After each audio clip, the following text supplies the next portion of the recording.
Hey girl, get yourself comfy.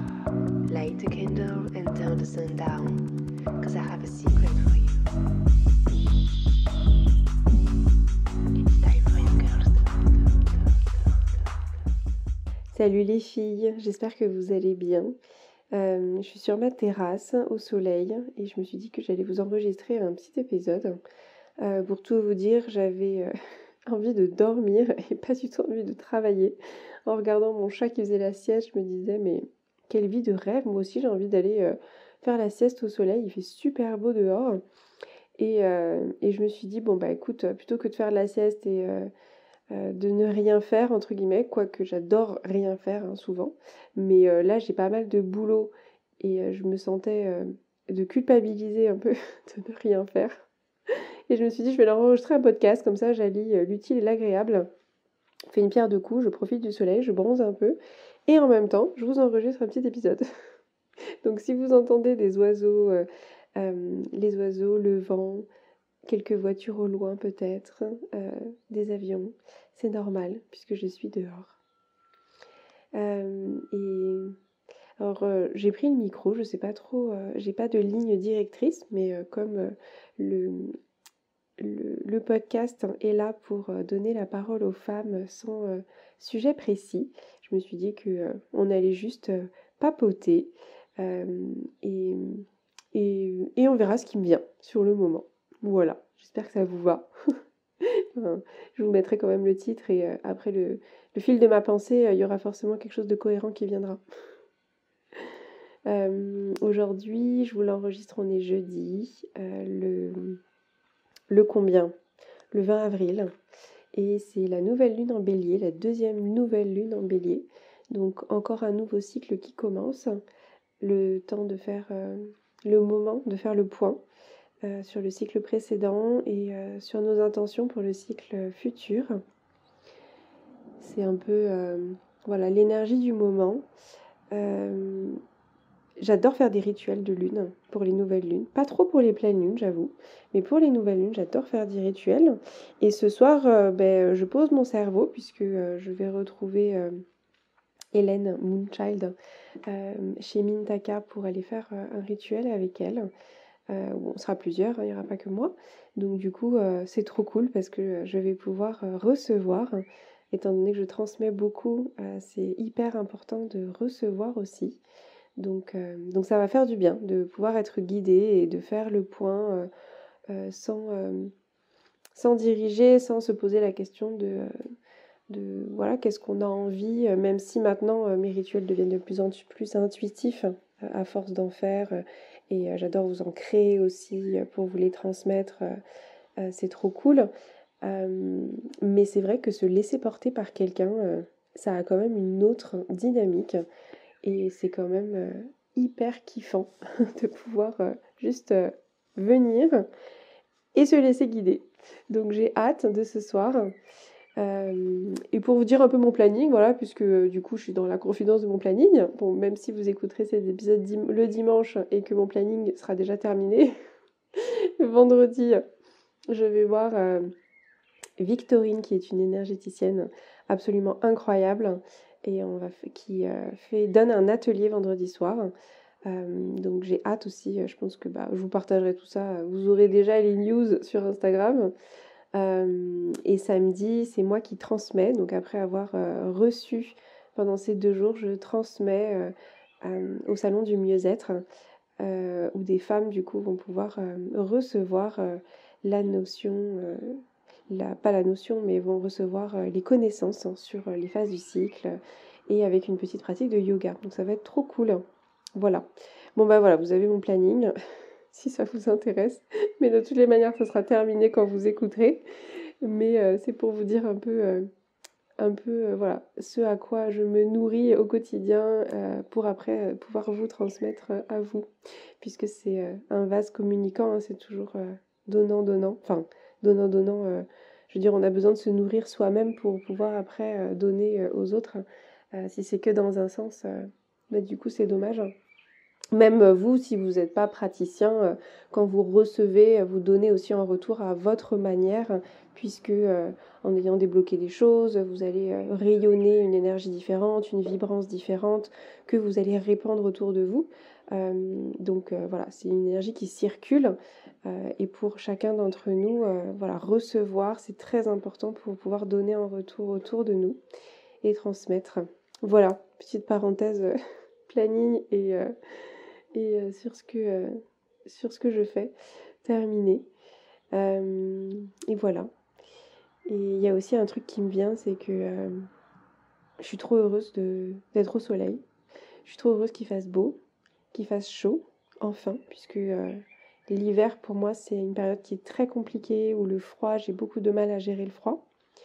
Et là, j'étais en train de penser, j'aimerais trop être au bord d'une plage, là, à l'étranger, ne pas me soucier de quoi que ce soit, vraiment être... vous voyez vraiment l'effet vacances, quoi, quand on est sur la plage, aucun souci à notre cerveau. On écoute le bruit des vagues, la température est incroyable et tout est parfait. Voilà, j'ai envie d'avoir ce sentiment. Et en même temps, ça c'est vraiment le sentiment que j'ai envie d'avoir, mais il est rarement accessible en réalité. Je m'explique. J'étais en train de me dire, ouais, là je prendrais bien un billet pour la Thaïlande, Bali, un autre pays d'Amérique du Sud, un autre pays d'Asie, peu importe.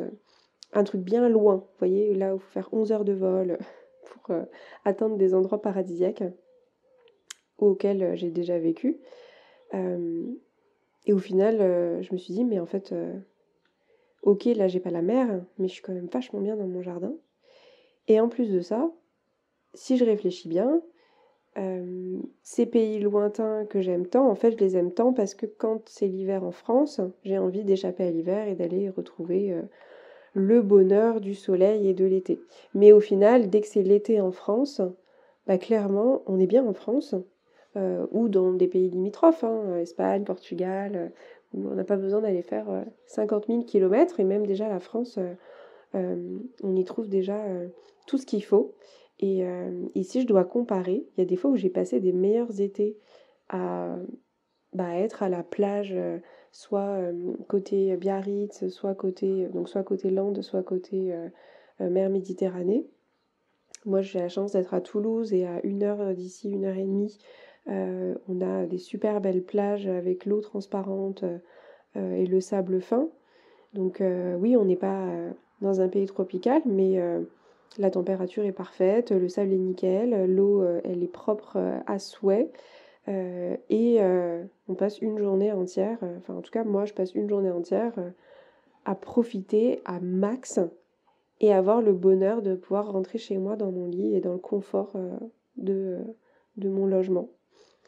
Et je me disais ça parce que en fait, pour avoir beaucoup voyagé, on a toujours l'idée qu'on se fait de partir et de voyager, et il y a la réalité.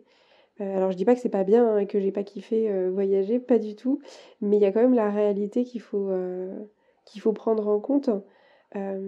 C'est que déjà si t'as pas les finances pour te payer une villa de luxe, tu te retrouves dans des logements qui sont pas toujours hyper top, surtout à l'étranger, côté Asie et côté Asie.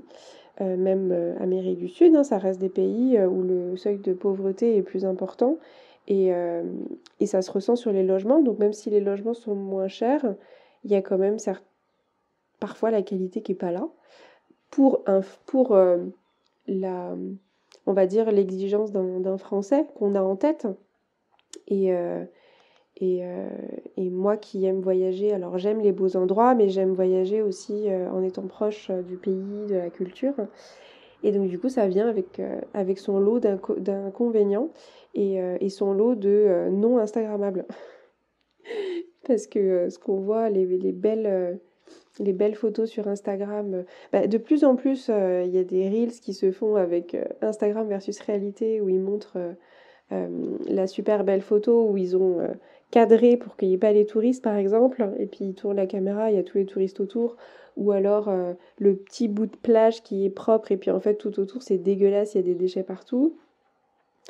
Donc ouais, je me disais que même si j'adore voyager, les différentes cultures et vraiment j'en ai quand même des super bons souvenirs, ben, c'est quand même si je... Après, ça a été ma façon de voyager, je pense que chacun a son expérience propre, mais pour avoir parlé à beaucoup de digital nomades ou de voyageurs ou voilà, de personnes qui ont quand même pas mal bougé, il en ressort quand même souvent un peu la même réflexion, quoi. Et on est quand même, entre guillemets, très chanceux en France, surtout à la période de l'été, printemps-été. Pour quelqu'un qui aime le soleil, hein, je parle. Si vous aimez l'hiver, bah, on est hyper bien lotis aussi en hiver. Et donc voilà. Et donc du coup, je me disais, mais en fait, on cherche toujours à l'extérieur, plus loin, à vouloir. Mais en fait, on a tout ce qu'il faut aussi proche. Et c'est une chance, en fait, d'avoir ouais, tout ce qu'il faut proche. Euh, En France, on n'a pas à se soucier, par exemple, des trucs que j'ai à l'étranger souvent, on n'a pas à se soucier qu'il y ait des cafards partout. Euh, alors, il y a peut-être des régions de France où il y en a, j'en sais rien, mais bon, c'est quand même pas la majorité, où il y a des énormes araignées venimeuses ou des scorpions que tu vas retrouver dans ton lit, ou d'autres insectes chelous qui sont partout, des moustiques qui peuvent te piquer et te donner une maladie.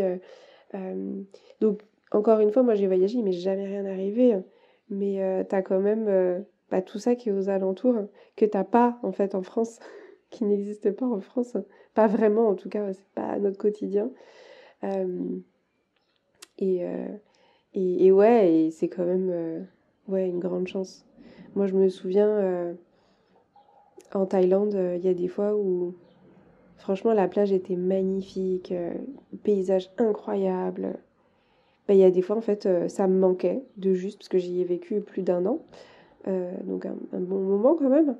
Et il y a des fois où, en fait, ça me manquait de pouvoir aller me balader dans une rue, de pouvoir m'asseoir à un café et de pouvoir profiter en fait, du paysage, entre guillemets, un peu urbain, sans avoir que des chemins de terre boueux ou que avoir... euh, ou par exemple à Bangkok, c'est que du béton gris, c'est dégueulasse, tu peux pas... Moi j'ai vécu dans Bangkok, même si j'ai beaucoup bougé sur les îles et tout, j'ai vécu, mon pied-à-terre, mon logement était dans Bangkok. Et tu te balades et tu peux pas te balader en fait, parce que déjà il fait 40 degrés dehors, donc tu transpires à mort, tout est gris, bétonné, il n'y a pas une seule terrasse. Euh, et du coup, je me disais, mais ok, je suis dans un pays chaud, mais franchement, ça me manque l'Europe.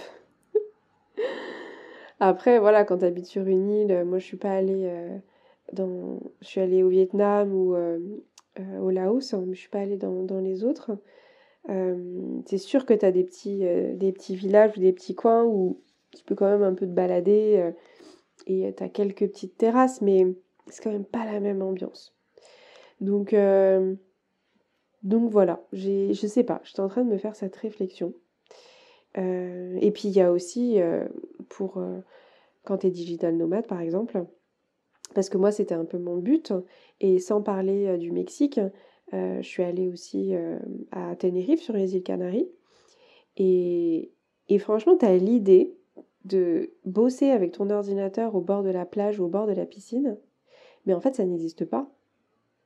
Parce que, alors certes, tu peux être dans ta villa et avoir vue sur la mer ou vue sur la piscine, mais il faut prendre en compte que au bord de la piscine, il n'y a pas de prise.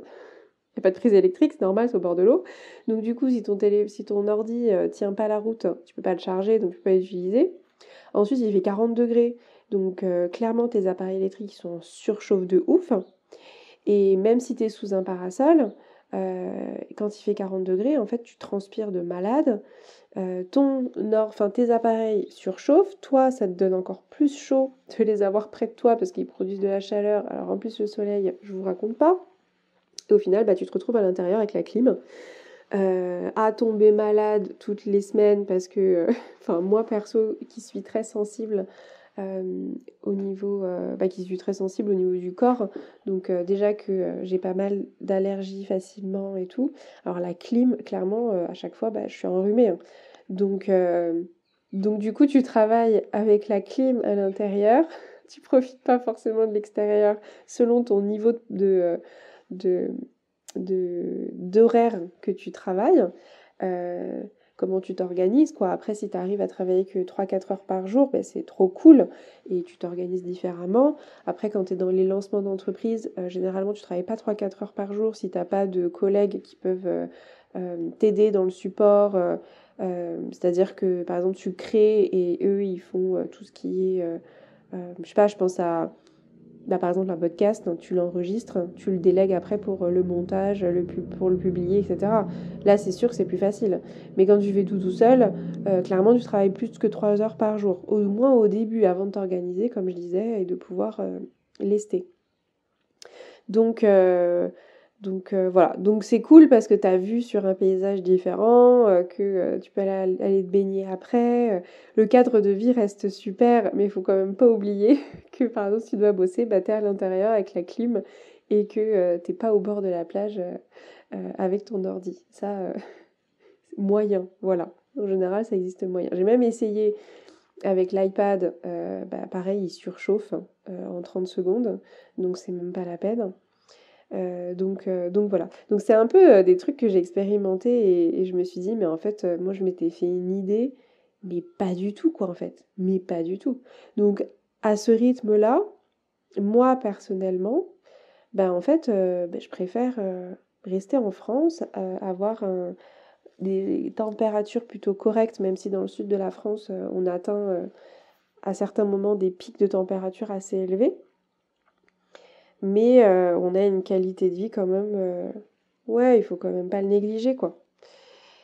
Et donc du coup, quand je me dis que j'ai envie de prendre un aller-retour pour la Thaïlande ou pour Bali, pour une autre destination paradisiaque sur le papier, je réfléchis un peu et je me dis, mais en fait c'est quoi que tu cherches vraiment derrière, quoi.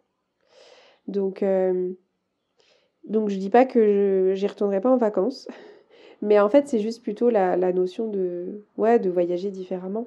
Alors peut-être que si vous m'écoutez, la plupart, vous avez cette habitude de voyage qui est plutôt en vacances, donc vous prenez 2-3 semaines, vous partez et vous allez juste visiter, découvrir, et puis après vous revenez dans votre quotidien en France. Là, vraiment, je vous parle d'un point de vue plutôt nomadisme ou long terme, et c'est un peu voilà, ce que j'ai appris en voyageant, et c'est un peu la raison pour laquelle je suis contente d'être rentrée, et la raison pour laquelle j'étais contente en rentrant du Mexique. Et que si je suis amenée à revoyager, parce qu'il y en a beaucoup qui me demandent alors tu repars quand Chloé, tu repars quand et ben pas tout de suite. Pas tout de suite. Voilà. Pas tout de suite parce que je pense qu'on peut trouver en fait les choses qui me faisaient vibrer à l'étranger, je pense que la plupart je peux arriver à les retrouver ici. Euh, Pas tout, mais pas mal de choses. Par exemple, regarder le coucher de soleil, on peut le regarder en France. Il existe aussi, le soleil se lève, le soleil se couche.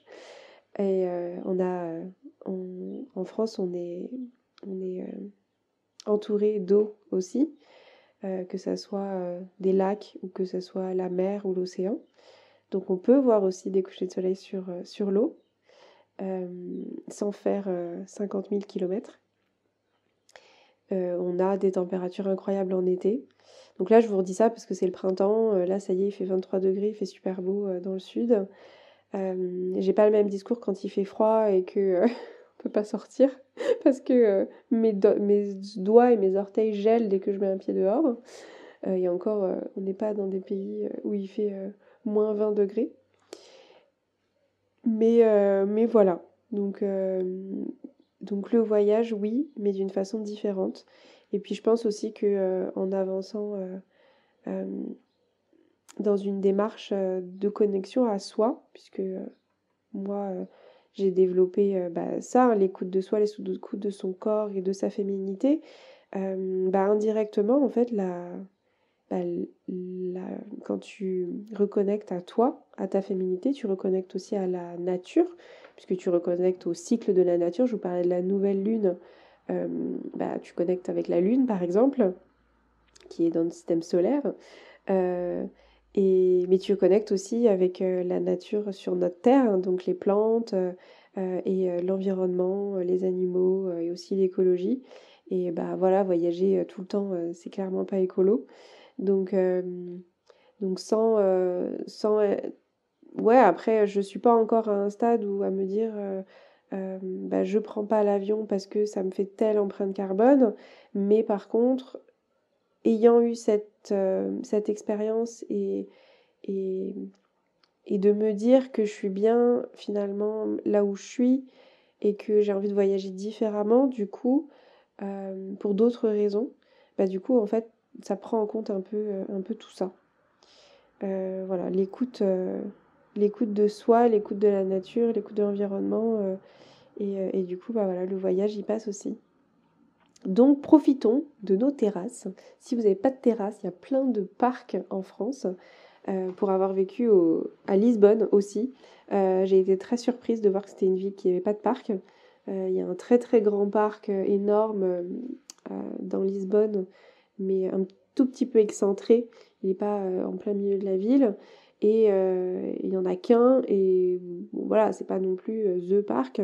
En France, on a la chance quand même d'avoir la plupart des villes où on a des espaces verts, où on peut s'asseoir. Même à Paris, qui est notre capitale, on a le Luxembourg, on a Vincennes, on a les Tuileries. Enfin voilà, on a plein de parcs auxquels se reposer. Ici, à Toulouse, on a le Jardin japonais, le Grand Rond. Enfin voilà, on a plein de parcs aussi pour lesquels retrouver un espace avec de l'herbe et des arbres. Et pareil, c'est une énorme chance. Donc on peut tous aller voir le coucher de soleil vu sur une mare ou un lac quelque part, parce qu'on a ce qu'il faut, ou profiter du coucher de soleil au bord des rivières, des rivières ou dans des parcs. Voilà, donc tout ça pour dire que voilà, j'étais dans mon jardin et je me disais qu'on avait de la chance et que j'avais de la chance et que même si des fois on a envie de partir loin pour faire des photos instagrammables, en fait, derrière la photo, on a quand même plus de confort et de beauté chez soi en France qu'à l'étranger. Même si, voilà, il y a des trucs incroyables là-bas aussi, je ne l'enlève pas et c'est une expérience différente. C'est autre chose, c'est différent. Mais ça n'enlève pas du coup la beauté qu'on a ici. Je pensais pas pouvoir avoir ce discours il y a quelques années, ou même il y a quelques mois. Mais aujourd'hui, ça m'a un peu, surtout le Mexique, je pense, qui m'a un peu ouvert les yeux. Et de devenir entrepreneur, qui a un peu changé aussi ma vision, puisqu'on n'a plus le même fonctionnement que un salarié qui prend ses vacances, enfin qui pose ses vacances et qui part en vacances. Voilà, on a un peu plus de liberté et en même temps, comme je disais au début, on travaille beaucoup au début, donc on a moins de temps. Enfin, on peut se dégager du temps, mais on a moins de temps. Enfin voilà, c'est très paradoxal. Voilà, et tout ça en fait m'a ramené à ces réflexions. Voilà, je sais pas si c'était clair, je pense que c'était un peu décousu, dans mon cerveau c'est souvent très décousu, enfin c'est souvent très clair, mais l'exprimer, c'est peut-être du fait que j'ai pas la gorge définie en human design, j'ai du mal à m'exprimer et à être claire, je ne sais pas. Après vos retours, quand moi je vous explique des choses, c'est très clair et je vais à l'essentiel et j'arrive à vous donner les clés, donc j'imagine que j'arrive bien à transmettre mes messages quand c'est dans le cadre professionnel, donc tant mieux. Sur le podcast, c'est un peu plus cool, hein, je prépare pas le podcast à l'avance, que ça soit moi ou les personnes que j'interviewe, c'est un peu le mot d'ordre, c'est on parle avec son cœur et avec ce qui vient, puisque voilà, c'est important de pouvoir avoir la parole chacune. Si toi aussi d'ailleurs tu as envie de prendre la parole à un moment, n'hésite pas à m'écrire, à m'envoyer un petit message sur Instagram. C'est là où je réponds le plus vite, le plus facilement, et puis tu as toutes les infos sur mon compte. Si tu as envie de venir, c'est avec grand plaisir. Pour l'instant, c'est surtout des gens sur Toulouse, mais on peut tout à fait imaginer une visio. Voilà, c'était le petit message de fin que j'avais envie de transmettre. Écoutez, voilà, c'est ce que j'avais envie de vous partager aujourd'hui pour cette nouvelle lune, ce nouveau cycle. Et ben, je vous souhaite une bonne fin de semaine d'avril avant d'enclencher ce beau mois de mai avec plein de jours fériés. Vous allez pouvoir partir en week-end, vous reposer, avoir du temps pour vous, puisque cette année on a la chance d'avoir 3 jours off, enfin vous surtout, parce que moi ça me change rien, enfin les salariés, parce que je dis vous, mais peut-être qu'il y a plus d'entrepreneurs, mais la plupart des salariés, du coup ça vous fait des jours off, et beaucoup d'entrepreneurs prennent l'occasion aussi de prendre ces jours off aussi en même temps. Donc voilà, donc je vous souhaite une bonne semaine, et puis on se retrouve très vite. Je vous laisse comme d'habitude en musique, et je vous fais plein de gros bisous.